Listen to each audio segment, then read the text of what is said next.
everyone, and welcome back to my channel. If you're new here, my name is Julia. I am a lash artist of almost 9 years. I know, it's insane. But I teach you guys all things lashes, as well as share snippets of my lives and behind the scenes. We are going to be creating this gorgeous lash look right here. It's beautiful, it's elegant, it's dark, it's sexy, it's giving luxury, and all because of the star of the show, the new Cashmere glossy lashes. An ultra deep high gloss black that stays intensely dark under any type of lighting, giving your lashes a richer, fuller, and deeper look. These next generation cashmere fibers are engineered for ultralight, feather soft feel, delivering effortless pickup, smoother fan creation, and a more comfortable wear for your client. That's exactly what these lashes are giving. For only $10.39 and you get 16 rows. Unlike their traditional lash trays that only come with 12 rows, you're now getting 16. And in this economy, that's what I like to hear. And you know VEYES got us covered with the luxury at the affordable price. Cannot beat that, especially in this economy. Lash trays are so expensive right now. Having something that we have high quality and affordability all in one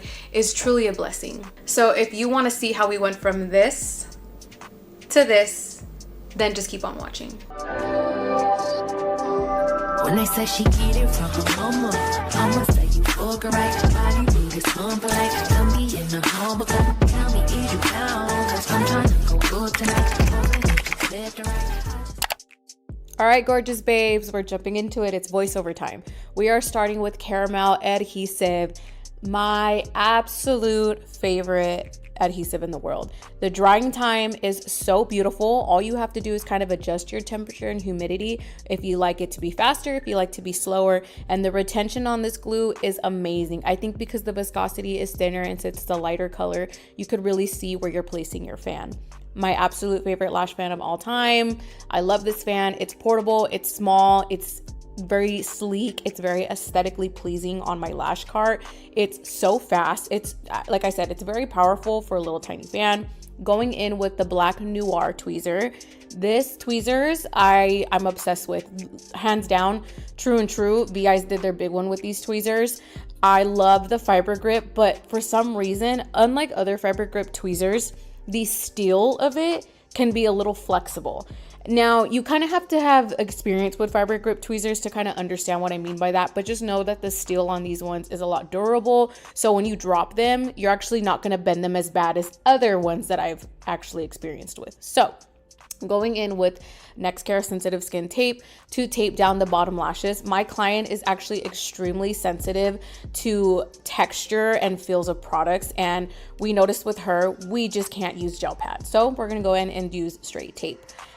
So let's break down the mapping. I did about, let's see, 1, 2, 3, 4, 5 points, and this is how we're going to break down the layers. So every single person has different layers. For this client in particular, the great thing about it was she has 3 layers, right? So layer 1, layer 2, layer 3, which you could see in the picture right here. Now onto our left hand side, we have our layer breakdown. So what we're going to be doing is our top layer is going to have our longest lengths, and then we're going to jump down 2 sizes for our second layer, and then jump down 3 sizes for our third layer. I want this to be wispy, but I don't want it to be overly wispy, but I also don't want it to look like it's all one length. It's kind of stagnant. I want some texture. And this is my favorite way to map, to give that illusion of textureness, to give the illusion of a wispiness without overdoing it. She wanted like a beautiful traditional full volume look, and I'm all for it. I haven't done a traditional volume set in such a long time, and it just made me realize how much I missed that. It's definitely giving like 2018, 2019 lash vibes, and I am all for it. Like, I'm here for it. But let's go ahead and get back to the subject of mapping. So in the inner corners, we're doing 12. I'm going to jump up to 13, and then I'm going to jump up to 15 in the center point. So let's break that down and why I jumped up 2 lengths and then only jumped 1 length towards the outer corner. So what I mean by that, oh, and don't forget, we are using fans for this. We have to use fans. I'm using really, really narrow fans for this. That's just the type of fans that I like to do. I like my bases to be very, very snatched. I'm not a wide base or like a really small base with really wide fans type of girl. I personally prefer a narrow based fan. That's just my preference. And if you want to create a set like this, it needs to be a very narrow fan. Okay, but let's go ahead and go back to the picture profile real quick.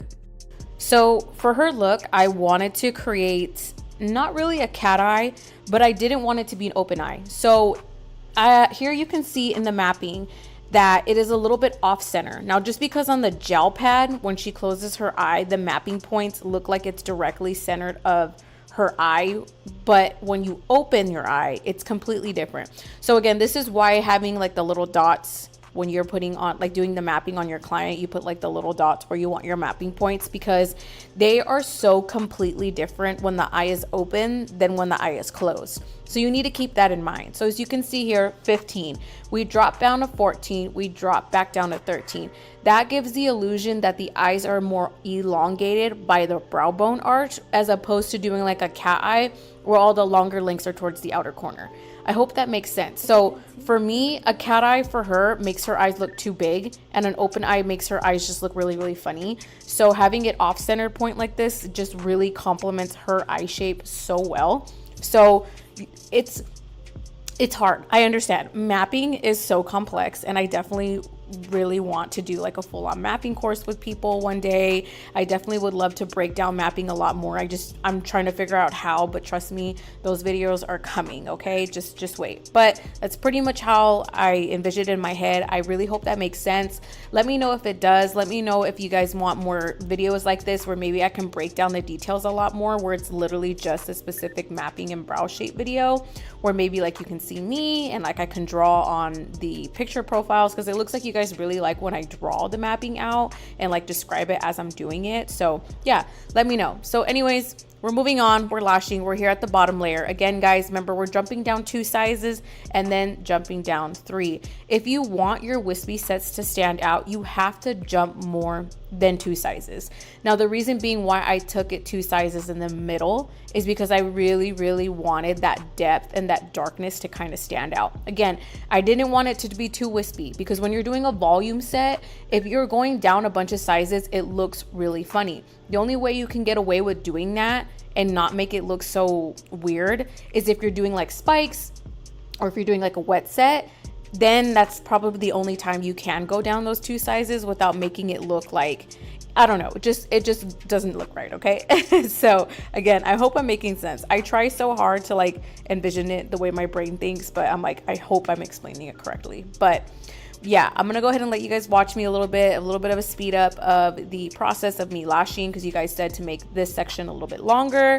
So go ahead and enjoy the background music, and then I'll let you guys know when I'm gonna jump back on.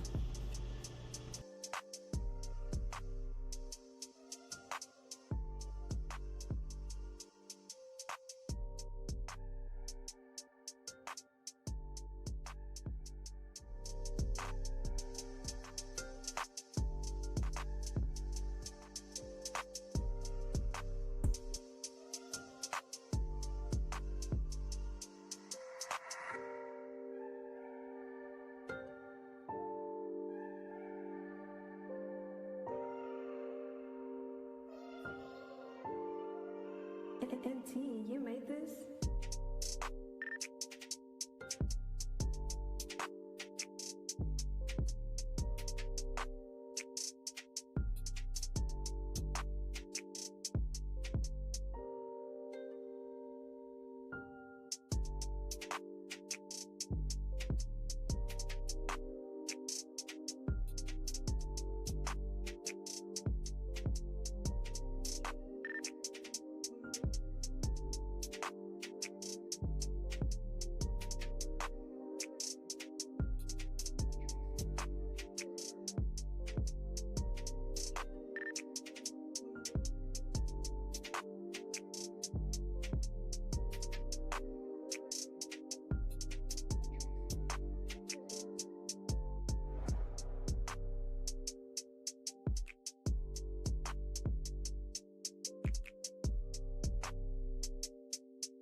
Alrighty, and now you guys can see how beautiful, how fluffy. I'm gonna go in, check my work, brush through, making sure for stickies. I'm not 100% done. I'm gonna go in here and now do my touch up. So I do majority of my lashes as much as I can. So a lot of people ask me, do you lash 100% of the lashes? And the answer is obviously no. I will lash every single healthy lash that I possibly can. And if it's a baby lash that I feel like could be lashed, I will, but majority of the time I leave them alone. Setting them with our nano mister, because your girl finally got her nano mister back. Remember, it's 1 part bonder to 2 parts water. That is what I use for my nano mister, and I'm sorry that this section is blurry. I don't know what happened, but that's pretty much it as far as this tutorial goes, you guys. Thank you guys so much for watching. Let me know in the comment section if you guys learned a thing or two, what you guys would like to see more in these type of tutorial videos, and what other looks that you guys want me to bring. Yeah, she looks so beautiful. I love the way this set comes out. And don't forget to comment, like, and subscribe, and I'll see you guys in my next video.